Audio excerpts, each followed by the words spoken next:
Hey Star Wars fans, Justin Seeley here, and right now I'm going to do a quick review of some awesome new figures that I just got in, and I'm very excited about these things. I've been waiting for them forever, it seems like.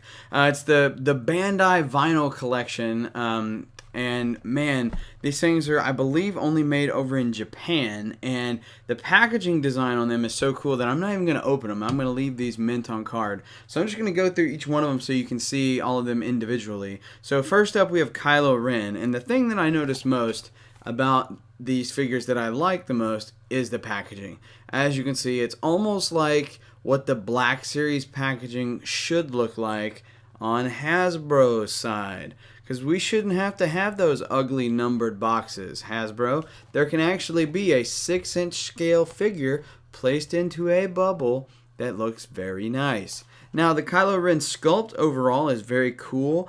It's very non-articulated, though. If you look there, there's no joints in the arms. There's no apparent... I don't even know if you can rotate the dude's head or not. But it's pretty cool. The lightsaber itself, let's see right here. Here's the lightsaber. See if you guys can see that. It's very thick.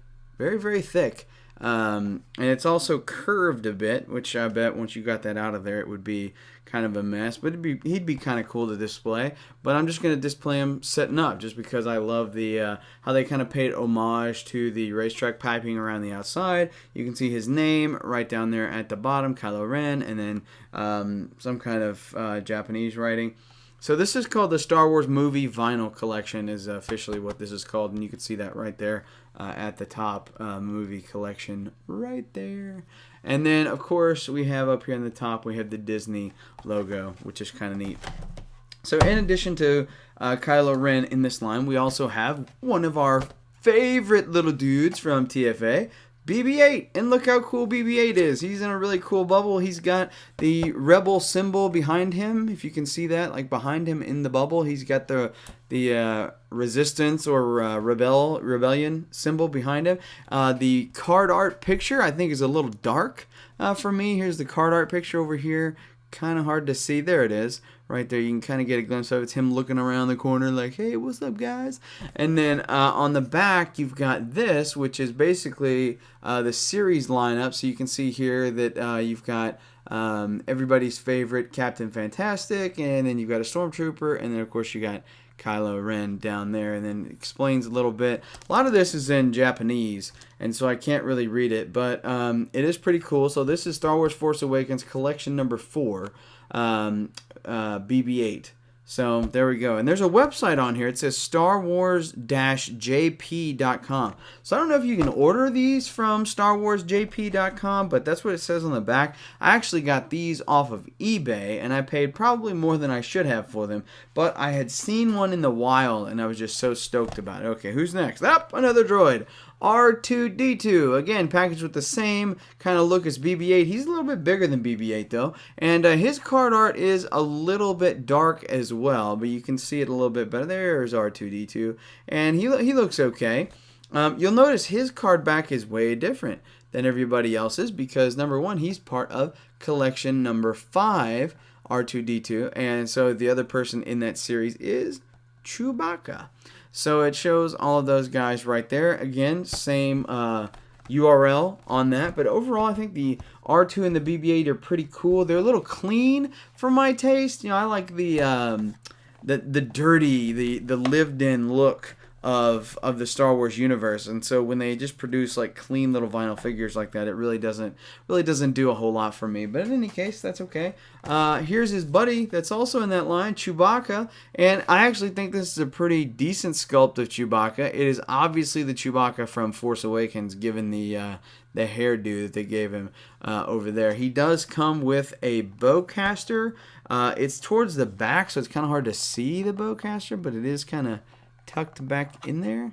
There you can kind of see the beginnings of it like that. But again, not an articulated figure. He does move around the middle though, so you could rotate him around in the middle. But that's about all the articulation you have on this guy, except for his arms moving up and down. So very limited. On the back of this card back, it's again that Series 5 packaging that you've got there. And way over here, you can see where it says Chewbacca. and right underneath there, StarWarsJP.com movie vinyl collection, and the series lineup right here is just R2-D2. It tells you over here, right here in Series 4, that you can get Kylo Ren, the Stormtrooper, and of course, everybody's favorite, Captain Fantastic, aka Captain Phasma. So let's see here. We actually do have Captain Fantastic!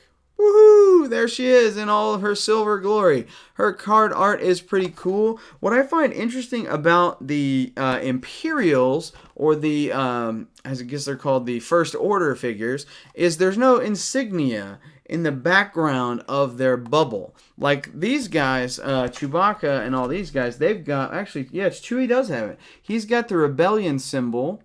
Let me turn that where you can see it. You can kind of see it there. You saw it more on BB-8 and R2-D2. But they've got the Rebel symbol. They don't have a First Order symbol behind this, which is interesting. You can see down here at the bottom, it's got Captain Phasma written out right down there. She is also very non-articulated. She does rotate. Her arms do move up and down. And, of course, she is packed with her traditional silver blaster. On the back, you've got the rest of the series. So you got Kylo, Stormtrooper, and then, of course, BB-8 right there. And over here at the top, you got Captain Phasma, Star Wars JP. And the rest of this is pretty much in Japanese. So, and these are all produced by Bandai, by the way. That's who's producing these. But they are officially licensed, and I really, really, really dig the packaging. We've also got our final one here, everybody's favorite, a Stormtrooper. This is, of course, a First Order Stormtrooper, so it's not a regular Stormtrooper. You know what? They do have oh man, that's really hard to see. They do have a First Order symbol. See if you can see it. It's really hard to see, but there's a First Order symbol behind it. I wonder if it's behind Phasma too. It is. So it's very light. It's like a light red on top of a dark red, but there is the First Order symbol behind these guys, so that's kind of cool. So there is the Stormtrooper. Very cool. Again, this is a licensed product by Disney. Bandai is the one that makes it. He's a First Order Stormtrooper. And flip over to the back. It's the same thing we've been looking at so far. You got BB-8, Captain Fantastic, and of course Kylo Ren, which we saw a while ago. First Order Stormtrooper, StarWars-JP.com, and that'll show you all those. So those are the Japanese Bandai Star Wars vinyl collection action figures. I've been waiting for them for such a long time. I actually got Kylo Ren first, and then the rest of them took like 3 months to get here, which was super duper crazy. But in any case, I've got them. They're going on a wall in my collection room, which we're not in right now. We're actually in my recording studio. But in any case, I'm really stoked to have those figures, and if you haven't picked them up, you should try to do so because they are absolutely fantastic. So, that's going to do it for this video, gang. May the Force be with you, and I'll see you next time.